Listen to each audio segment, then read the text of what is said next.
A San Antonio police officer who has been fired from the department twice in the past 4 years has won his job back a second time. Officer Robert Romo appealed his latest termination that stemmed from a fight and shooting at a bar in 2015, and an arbitrator ordered the city to return him to duty. The Night Team's Tim Gerber explains Romo's disciplinary history and how he got that termination overturned in this Defenders report. This was Officer Robert Romo's mugshot from January 2013 when he was arrested and charged for DWI. That charge earned him an indefinite suspension, but it was overturned when prosecutors dropped the charges against Romo due to lack of evidence. Romo was off the job for 2.5 years and had recently returned to work when he got into trouble again. SAPD officers responded to Mustang Sally's bar on Roosevelt Avenue in the early morning hours of October 27, 2015. A man was shot in the arm during a fight in the parking lot. Officer Robert Romo, who was off duty, was there when the shot was fired. The officer fled the scene. That's what we do know. And right now we're investigating that and trying to get as much detail as we can. That investigation found Romo and another man agreed to fight each other in the parking lot. But Romo and his attorney described the fight as a strength contest. When Romo and the other man finished, Romo's friend and another man fought. A gun was pulled and a shot was fired, hitting Romo's friend in the elbow. Romo ran to a nearby restaurant and told employees to call police. First of all, he shouldn't have been involved in the fight, number one. But secondly, when the shot was fired, he should not have fled. Romo waited for the officers to arrive, but the city says he was not forthcoming about what just happened at the bar, simply telling the officers he was, quote, one of them. The officers then gave Romo a ride home without investigating his role in the shooting. In his suspension paperwork, Romo was accused of not properly reporting the incident to his supervisors. He was also accused of hanging out with a person of ill repute, which was one of Romo's friends who was a cocaine user. Romo admitted he gave the friend his keys because he had too much to drink.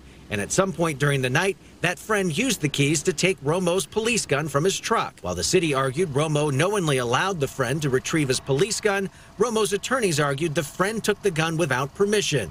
The gun has never been recovered. A small bag of cocaine was also found on the floor of Romo's truck, which Romo argued was left there by the friend when he took the gun.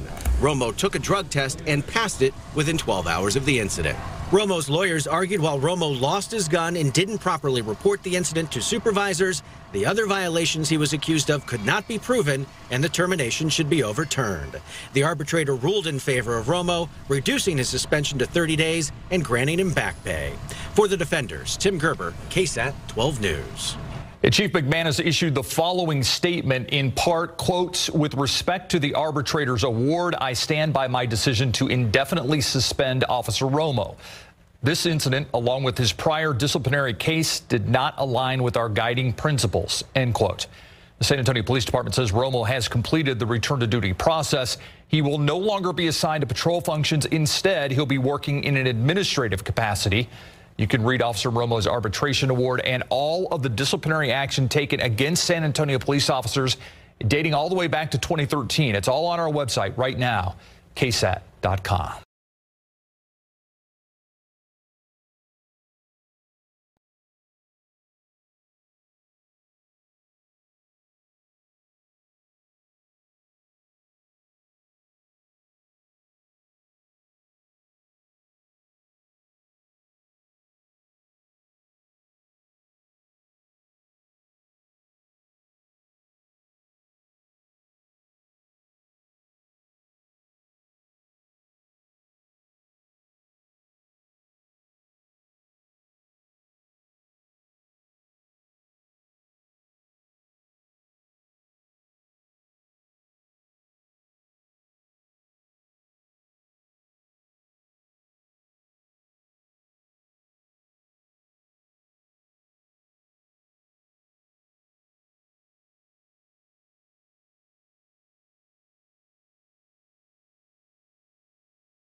Hey, Sheriff, we have a question about why your office, your intelligence division, is investigating private citizens for criminal investigation that happen to be activists that are overseeing your department. Why would you have your intelligence division investigate private citizens? We have done... for life hating so much.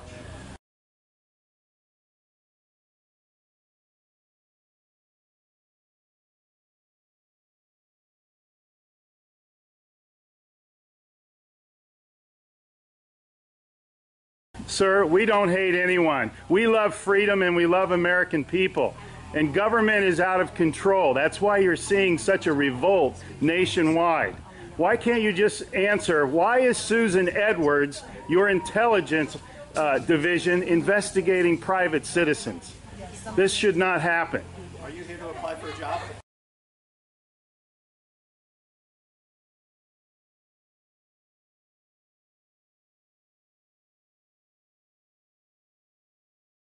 Possibly I might be applying for a job, but that's irrelevant to my question. Why would you ask that question? Well, enjoy the fair. Okay. Excuse me. Excuse you? Excuse me, sir.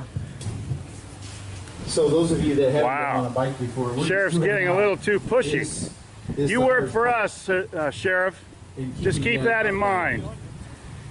At one time we respected you, but not with that type of attitude.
Hey Charlotte County, this is Charlotte County Cop Watch, and I wanted to explain what fair use is.